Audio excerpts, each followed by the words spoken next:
Hello and welcome to this Blender video. The goal of this video series is to provide you with some green screen footage that you can use to practice important Blender techniques. In the description, you can find all the details related to the green screen footage and how you can download and use it. The idea is to learn some of the most interesting techniques and simulations in Blender while making a real animated sequence based on a real video. All exercises begin with a green screen footage, as the main goal of this tutorials is to integrate a live action into a 3D environment.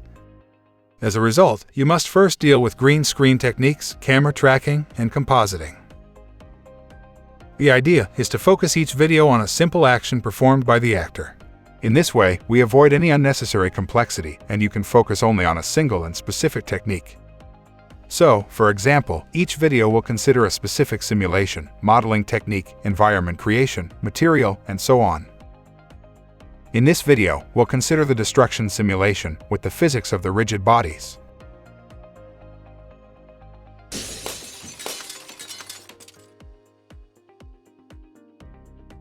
Also, we will take a closer look at the techniques that are the basis for all subsequent videos in this series, such as Chroma key and motion tracking. Thus, you can refer to this video for details on these techniques. Now, we'll go over how we recorded the video and the techniques we used in Blender. But it will be up to you as an exercise to implement all the individual steps. Also, keep in mind that the final rendering we show here is simply a fast preview of what can be done with this footage in order to avoid wasting too much time in preparing the example. Today, we're diving into a fascinating concept, simulating and integrating a shattering glass into live-action footage. We've got our actor pretending to punch an imaginary glass object in front of a green screen. By the end of this tutorial, we'll have a realistic 3D glass shattering upon our actor's punch.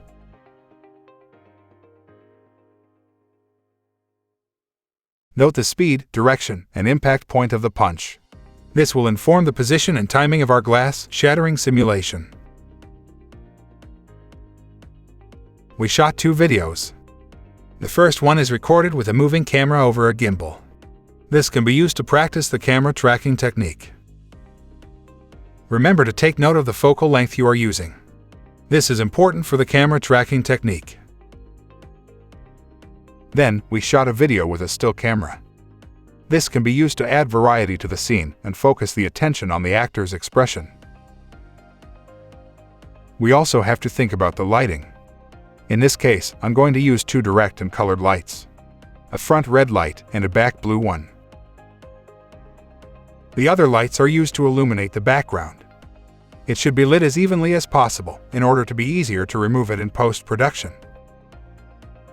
However, consider that we also want to frame the floor, and this is generally harder to illuminate.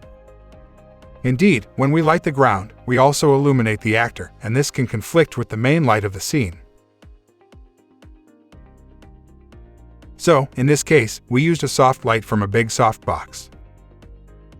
This was enough to illuminate the ground without overwhelming the 2 main lights. As you can see, we also added some markers. They are essential for the camera tracking technique we'll see later.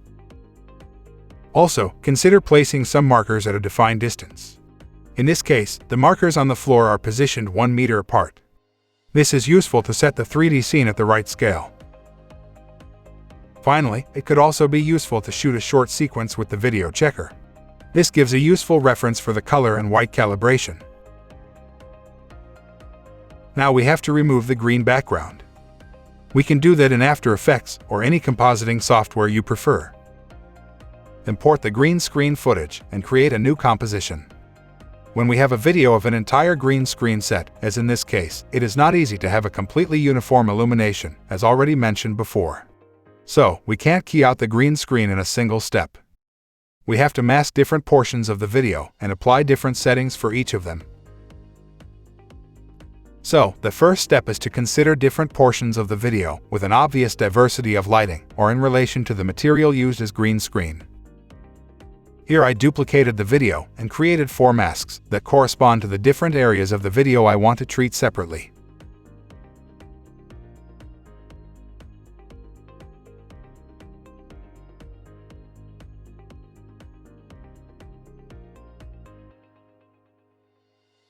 Of course, the masks must match each other and be precisely aligned.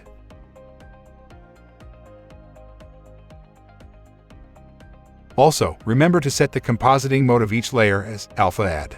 This ensures that the video is properly computed at the edges of the masks. Otherwise, we would see a line that separates the two portions.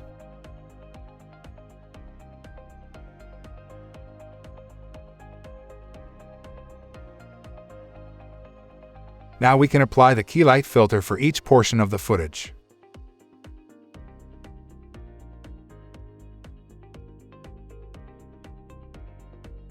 Choose a green color that best represents the average color of this specific portion of the video. I generally prefer to choose it near the subject, as this is the area that needs to be better keyed out. Now, set the view option to status. This is very useful, as the pixels are displayed as black, gray, or white, depending on their transparency. Black means completely transparent. Now you have to adjust the clip black parameter until you achieve a completely black background.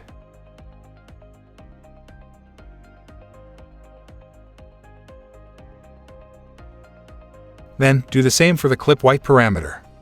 In this case, the subject must be completely white, except at the edges. Now, set the view option as intermediate result. You could also set it as final result, but in this way, we have greater control over the colors. Now, apply the advanced spill suppressor filter. In some cases, it has to be set as ultra. If you notice a green border around the actor, you also have to increase the spill range factor and the spill color correction property.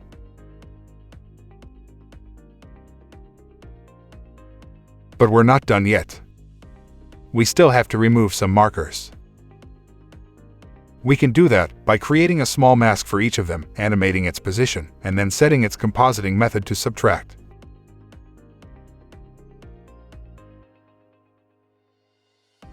Now we have a transparent video. We could use it here in After Effects for the final compositing. But I prefer another approach. I want to add the footage directly inside Blender. We explain this technique in a video here in the channel. This will give us the ability to better mix the real and virtual footage. And we'll see this in a moment. So, we need to export the video with the transparency informations. We can do that in two ways. In general, the better solution is to export the video as an image sequence. For example, a PNG or EXR sequence. This ensures the best quality. However, for simplicity reasons, we can also export the video as a movie. But we have to choose the right format that preserves the best quality. So, add the composition to the render queue. As a format, I'm going to use the QuickTime one. In the Format options, select the Apple ProRes 4444 codec. Finally, set the channels as RGB and alpha, and the color option as straight. This means that the alpha channel is not multiplied with the background color.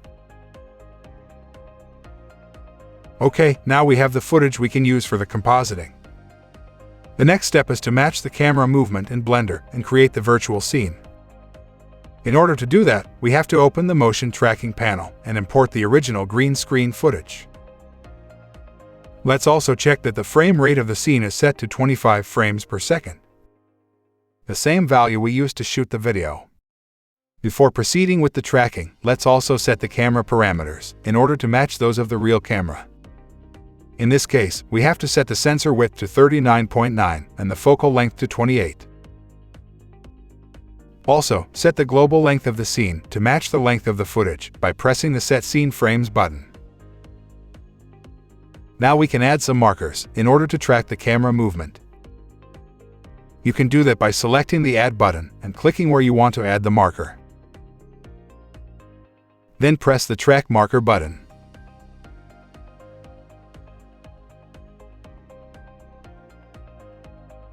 Below, you have the tracking graph. If something goes wrong, the tracking process stops. In this case, you can try adjusting the size of the marker or changing the motion model. Ideally, you should track at least 11 markers. Remember to also track some markers on the cube and on the floor.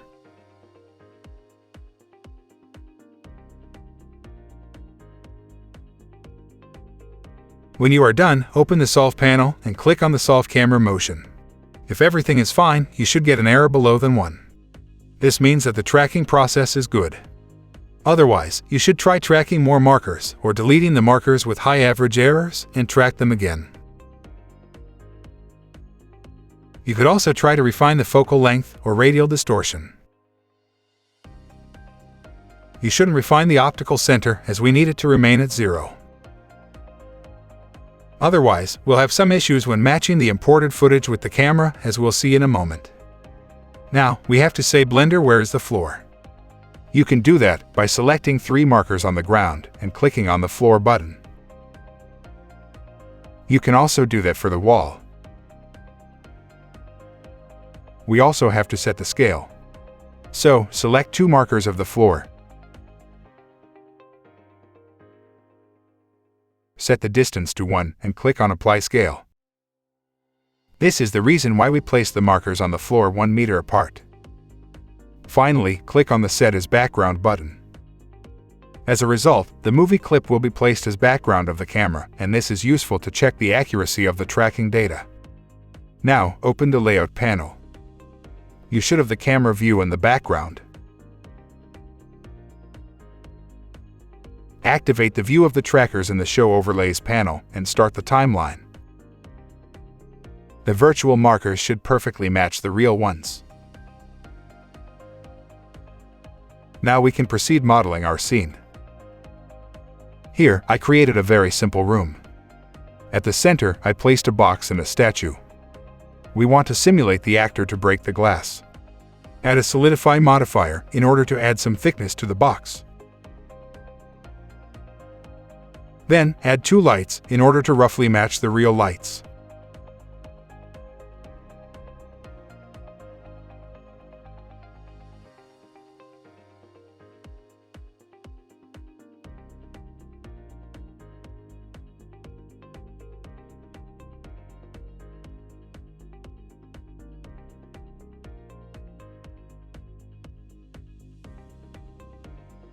Then we have to create the simulation of the breaking glass. In order to do that, we have to define the area where we want the glass to start breaking. We can do that by using the Annotate pencil in the Surface Mode placement. Draw some lines where the impact occurs. Then, open the Cell Fracture window.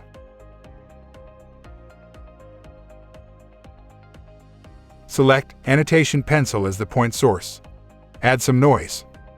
And increase the recursion shatter to 2 or 3 based on how many pieces you want the glass to fracture. Remember to also define a collection where to add all the pieces. Press OK, and the glass should be broken into many pieces. Now we have to create the simulation. Select all the objects in the collection and use the Add Active command to add the physics simulation to all the pieces.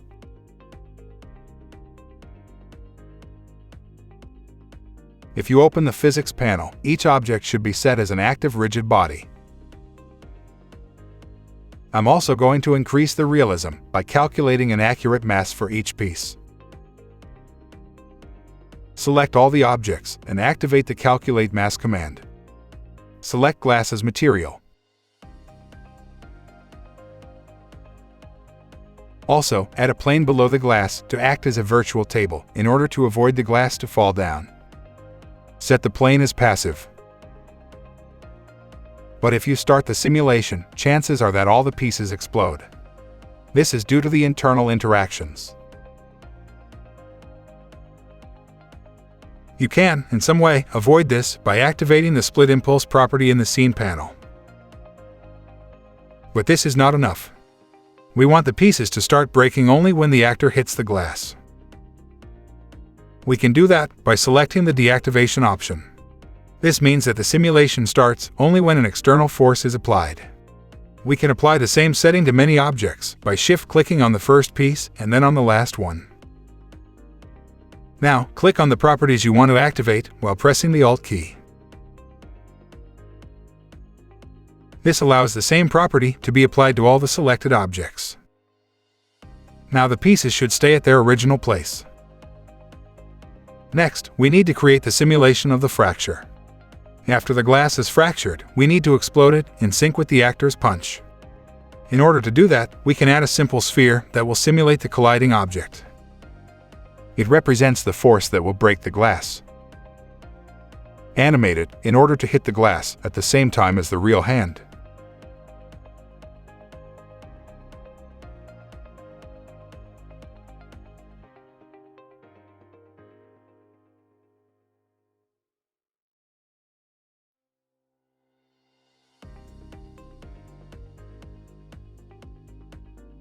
Make it an active rigid body, and activate the animated property. In this way, the manual animation we did is taken into account in the simulation. The glass now breaks when the ball collides.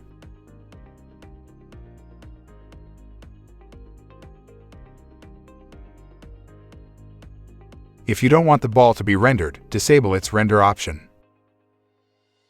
After we're done with the modeling, it's time to texture the glass. We'll create a new glass material using the shader editor. Connect the glass BSDF shader to the material output. You can adjust the IOR value to achieve different types of glass.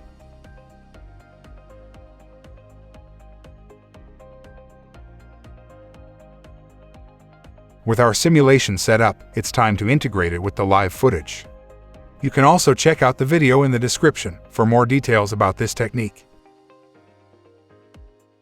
First of all, deactivate the video background of the camera. Import the green screen footage as an image plane.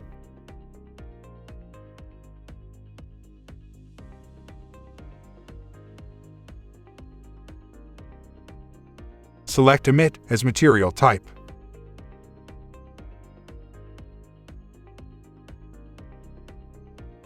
Now we want the image plane to exactly follow the movement and rotation of the camera.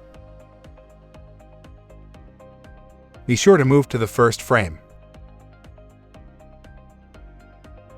Shift-click the plane and then the camera so that the camera is the active object. Now press Ctrl or Command-C and copy the location and rotation. The plane is placed and rotated as the camera. We also have to link it to the camera so that they move and rotate the same way.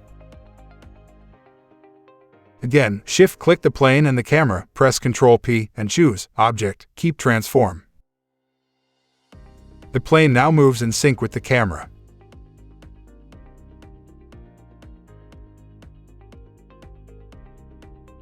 But is not visible yet. We have to move it in front of the camera. Select the plane, enter the edit mode, and moves it along the local Z-axis until it completely fills the camera viewport. You can do that by pressing the G key and press twice the Z key to access the local transformation.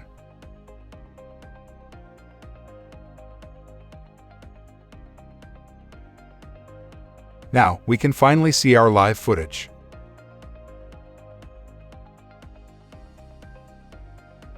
But we are not done yet. We want the plane to be placed inside the scene as the real actor so it can interact with the surrounding.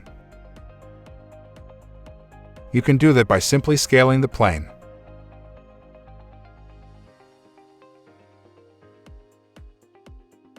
And as we previously moved the plane in the edit mode, its origin is placed at the camera origin. In this way, its physical location and scale change, but in relation to the camera point of view, the apparent size is always the same. And we can scale it, having as a reference the position of the feet. We have to scale the plane just to the point where the foot starts to be clipped by the floor. But unfortunately, we have to do that for the entire length of the movie. So, basically, we have to add some keyframes to the scale property of the plane and adjust its size along all the video.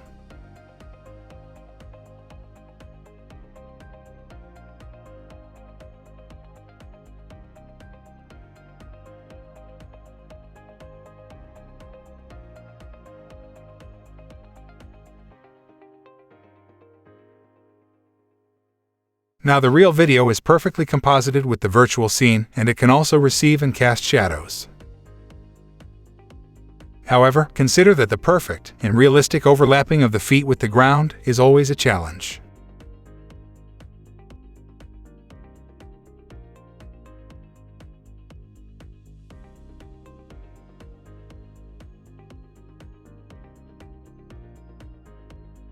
This is the reason why, unless expressly requested, I often try to add some elements in front of the feet.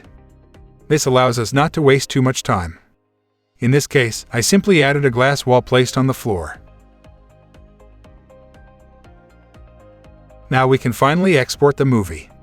For better results, I suggest setting Cycles as rendering engine. It is also useful to activate the denoise function. Finally, it's a good practice to export the movie as an image sequence.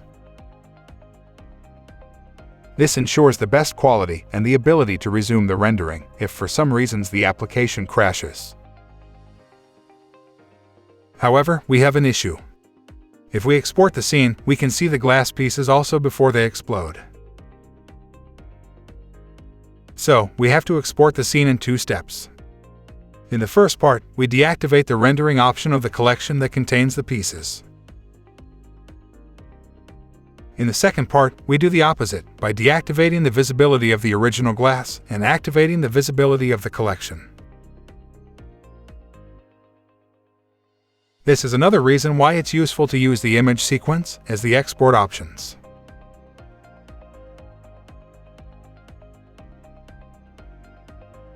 In my final video, I also added another scene that was shot with the still camera. I also included it in the files you can download. In this case, the process is much simpler. As usual, we start by removing the background. And this is easier as we have a more uniform background. But we still may need to divide it in 2 different passes.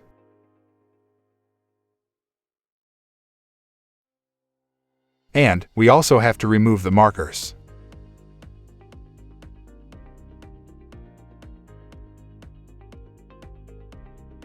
Now we have to composite it with the virtual scene. But in this case, I'm not going to use the same image plane technique as before. In fact, here we have a static camera, and it's easier to directly compose it in After Effects. So, first of all, let's create a copy of the previous 3D scene and remove the motion tracking and camera. Then, add a new camera and frame the scene as the real camera. You can use the real footage as a reference. Then, export the scene. Now, back to After Effects, we can simply composite the transparent footage with the virtual scene. And we are done.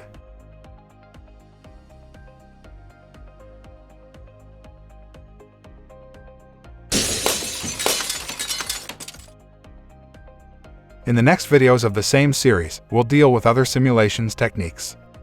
But we will not go into all the details of the chroma key and camera tracking techniques parts. So, refer to this video for the step-by-step guide for the green screen and camera tracking portion of the work.